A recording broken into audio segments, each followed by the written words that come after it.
Okay, isang mapagpalang araw mga idol for today's video, no? So ayan, dahil Sabado na naman, so maaga nga nating inayos yung pasahod ng ating mga tawan, ano? So habang tayo ay nagkakape mga idol, inaayos ko na nga yung pasahod nila para maaga na silang makasahod. So ayaw ko rin kasi na dinidili yung sahod ng ating mga tauhan, ano? Dahil may naghihintay din na pamilya nila sa kanilang mga sahod din. So dito mga idol, nahihirapan tayo dahil nga wala tayong barya. Talaga namang napakahirap magpabarya sa panahon ngayon. So dito nga sa amin, sa mga tindahan dito, pag nagpabarya ka, may bawas na ng 20. Kapag nagpabarya ka rin sa 7-Eleven, ganun din. Kaya sana hindi na nauso ang barya. Para wala nang pabarya ng pabarya.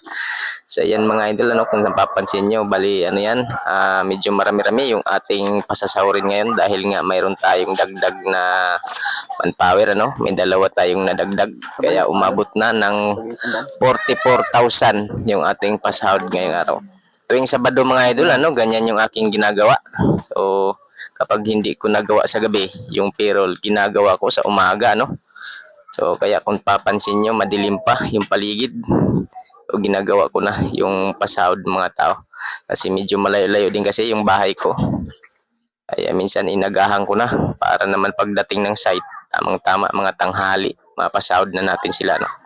So ayan, doon sa mga nagsasabi na yung mga foreman daw nila, pag nagpasahod, kinukutungan pa sila, So hindi natin alam kung totoo. Pero kung totoo man, payo ko lang doon sa mga nagpupurman na nagpapasahod din ng mga tao.